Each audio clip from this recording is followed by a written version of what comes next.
Hi folks, Peter Kalos here with your acting tip for the day. We're still in isolation here, so today I'm in front of the lovely green wall. I think we've got a couple more weeks to go, so, God, can't wait. I'll start shooting some stuff outside. Anyway, stage fright, nerves, it's a big one. It always gets to actors, always. Doesn't matter what level of actor you're in, you always get hurt by nerves. I'm not name dropping here. I've been on amazing film sets. I've been on quite a few film sets with De Niro.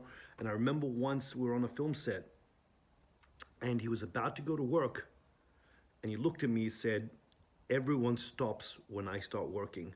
What he meant by that is if I'm doing a scene, no one gives a shit. I mean, the cameraman will be there, the props will be there, but no one else will pay attention to me.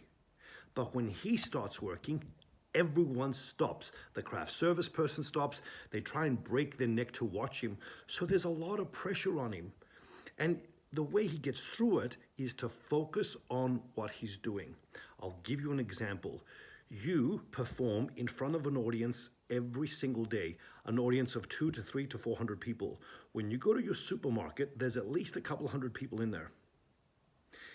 You're going to buy bread.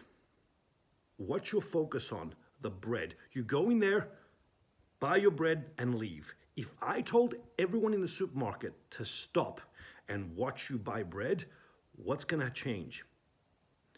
Your focus is no longer on the bread. It's no longer on the activity. It's on the people watching you. You're gonna be nervous about how you walk. You're probably gonna change your choice of bread because now you're gonna go, I'm not gonna buy the shitty one. I better buy the good organic, whatever it is, because everyone's watching me. So your attention now is over here. It's not on the activity. It's not on what you should be doing. Once again, you do this all day long. People tell me, oh my God, I'm really struggling with this monologue. I'm struggling, I'm nervous. And I sit there going, okay, tell me something about the monologue. Forget the monologue. Tell me what it's about in your own words. And they sit there and they don't stop talking, blah, blah, blah, blah. And I say to them, you just did a monologue. You just did it. When they're telling me what it's about, they're focused on the information. They're trying to get that information across. When they're so-called performing it, they get nervous because now they're worried about, how shall I say the line? What about the person looking at me? Will they like it? Will they not like it? And then you get nervous. There's an amazing exercise. No one teaches this anymore, by the way. No one. It's what they call old school. And one day I'll make a video about old school teaching and new school teaching because acting schools have changed for the worst part, right? There's a very simple exercise called counting the boards. So you get an actor and you put him on stage and you say, just sit there. And the actor sits there and all of a sudden they get nervous because everyone's looking at them. They try and get charming. They try and get funny. Some, kind of giggle, but they're nervous because their attention is on the people looking at them.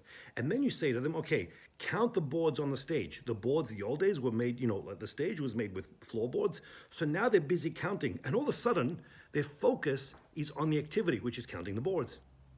1, 2, 3, 4, 5, 6, 7, they'll go on for it. That moment, they're not nervous. Why?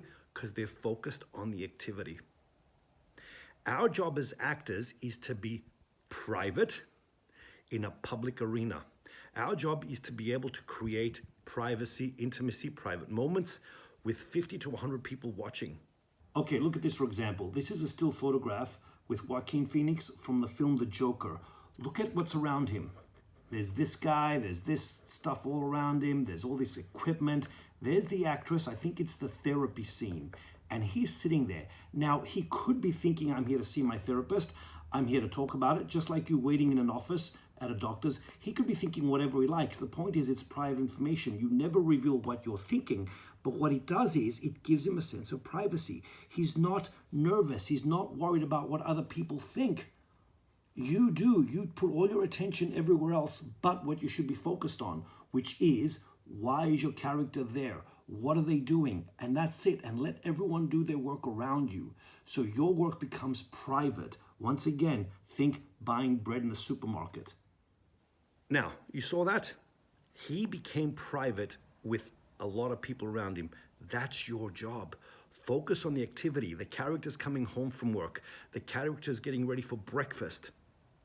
The character is trying to address someone to say, I love you or I hate you, whatever the lines are. The character's not worried about how will this word come out when the director's over there and the producer's over there staring at me. They don't exist. We're not blind because we need to be present in the set, but we have blinders on, meaning I'm only focused on what I want. I'm only focused on getting the bread. Change that, all your nerves will go out. And when you're going to an audition, that's the problem. You're worried about what they think. Don't worry about what the character's doing. I'm here to tell you this information. You know what I'm saying? So once you put that emphasis on that, then you start to trust that more and more. And whether they like it or not is irrelevant. I mean, I've seen some horrendous cases. One of our plays, we opened, I still remember this guy, we opened and his head was down like this. He couldn't face the audience. Nerves kicked in. But probably the biggest rejection happened to a very sweet friend of mine in LA. He told me this. He was in a play in New York and people started booing. And one of the people said, yeah, you, boo. He made eye contact with him and said, yeah, you, boo. I mean, that is the ultimate. But he got through it. He's an amazing actor. He's done close to 200 films. So you can get through it if you shift your attention. And don't worry about if they like it or not. It's irrelevant. Do your work. Take care. We'll talk again soon. Bye.